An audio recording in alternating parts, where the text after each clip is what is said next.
Hello, advanced English learners. Welcome back. Today, I'm going to be sharing how you can sound more professional in your interactions in English. And this goes for the interactions that you have at work as well as in casual settings. But the point is that you are going to come across as more professional, assertive, and confident. If you're ready, let's get into it.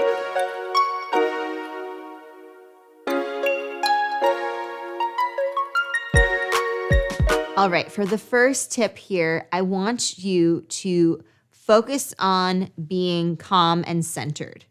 This is really going to show up in your nonverbal communication. As we know, communication is not just what we speak, right? The words we say, but it's also the body language we use, the gestures we use, what we do with our faces, the expressions we make, what the micro expressions are, those really quick expressions that flash on our faces for a few seconds. So to do this, you want to adopt a stance of calm. And one way to show calmness is by smiling. Have relaxed body language. Stand up straight. You want your shoulders to be back if you're sitting or if you're standing. And you want to have what we call in communication and public speaking training an open stance. So instead of hunching your shoulders and rounding your shoulders and making a C curve with your body, imagine being curled up in front of your computer. We don't want that kind of posture. Instead, we want our shoulders to be open and back. We want our chest out. We want our chin up and high. We want the back of our necks to be straightened. And that's what we mean by having an open stance. This invites positivity. It creates confidence within your own mind as well as projecting it onto others. So the very first step is to start by communicating without words, with our body language only, with our nonverbal communication. That is the first step. The second step for you here is to adopt a power pitch. So what I mean by this is think of a time where you're really confident explaining something to someone or confident with the person that you're interacting with. You'll notice that you automatically use a lower tone of voice. Now, everyone's tone of voice spectrum is going to be different. Some people have naturally higher pitched voices, others have lower pitched voices. But for you personally, your power pitch is the pitch at which you can assert yourself with confidence.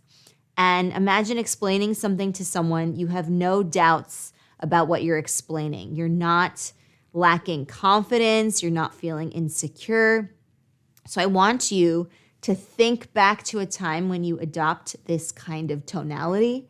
And you want to replicate that. You want to use that in these kinds of situations where you want to be assertive. You want to show someone that you are confident. You want people to take you seriously. You want people to respect you.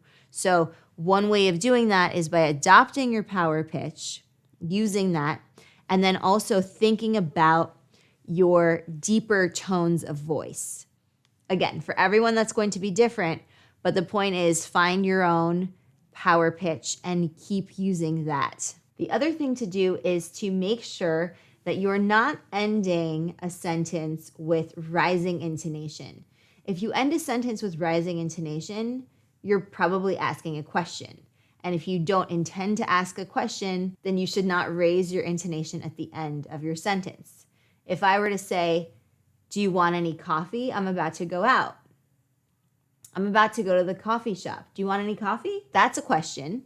Please have the reports on my desk by noon. But if I were to say, "Please have the reports on my desk by noon," that's asking a question. That's giving them an option to have the reports on your desk by noon. They might not have it on your desk by noon. So you see how important it is to be aware of those intonations at the end of a sentence as well. When you're asking a question, it's okay. You're going to raise the intonation at the end of the question. But if you are being assertive and you're making a statement, then you're going to lower your intonation. Also, being mindful of not trailing your voice off at the end. Make sure that even the last word can be audible, can be heard. You don't want to swallow the words at the end. You don't want to chew them up so that nobody can hear them. You want to make sure that you end on a strong note. I even like to think when I'm speaking, especially when I'm trying to make an important point, like I'm in a meeting or in an interview or in a sales pitch setting, any type of professional setting where I need to be on my A game, I consider even raising my volume ever so slightly with my last few words to make sure that I'm not trailing off at the end and just slowly being quiet, right?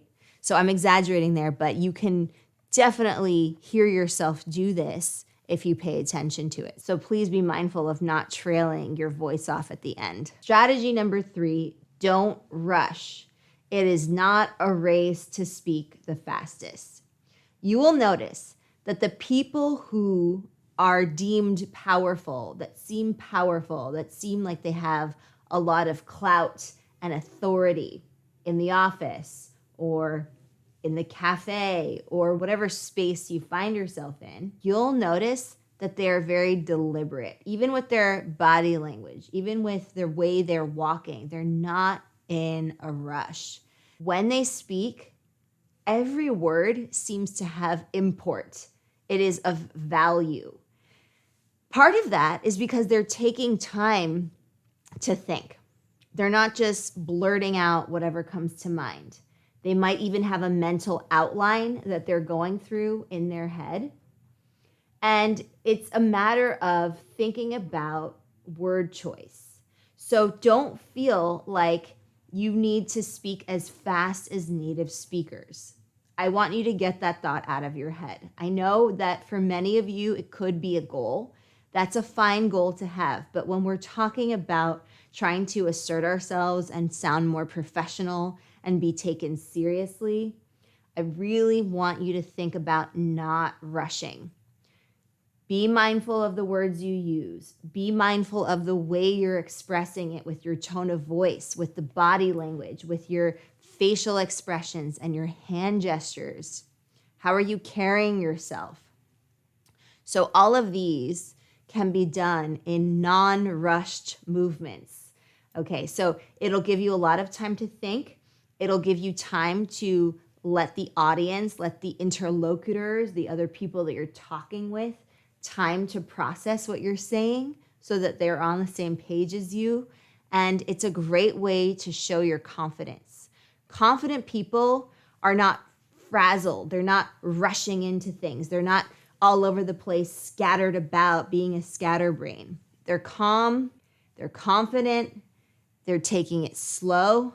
They're not rushed. So these are all great things to keep in mind. And also, it'll lower your nerves too. So being in a non-rushed way, mentally and physically, you're also going to be telling your brain, I'm calm. I'm not in fight or flight mode. There's no reason for me to panic. So just by being more deliberate and not rushing with what you're saying, with what you're doing, with how you're walking, is going to signal to your brain, hey, I'm calm. There's no issue here. And that is going to enable you to perform even better. And number 4, strategy number 4, leave out the details. Cool, confident, professional communication is about being descriptive without giving too many details. There's no need for you to fill all of the airtime with extraneous information. Just give the details that are necessary for communicating the message. And anything else is irrelevant. If for some reason the listener is curious about something or needs that information to make a decision or weigh in or give their opinion, then guess what? They're going to ask for it. They will ask you follow-up questions. They will ask for clarification questions. They'll ask for elaboration questions. So let them do that. That's part of their job as a listener, right? If you're having a conversation with someone, leave them to participate. Don't take up all of what they're going to say. So if you leave them nothing to ask, if you just fill the air with talk, talk, talk, too many details and such, then how are they going to participate? So you can think of it that way as well. Make it more participatory for the listener. That is a great thing to remember. So when you're talking to someone and you're maybe telling them about your weekend plans, you don't have to go into every single detail. You might just say, I'm getting brunch with some college friends. You don't have to tell them where you're getting brunch, when you're getting brunch, with whom you're getting brunch, what you're going to order, what you're going to do after. So you get the idea.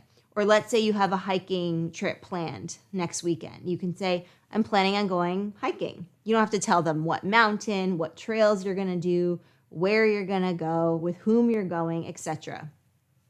If they want that information, they'll ask. If they're genuinely curious about it, they will follow up.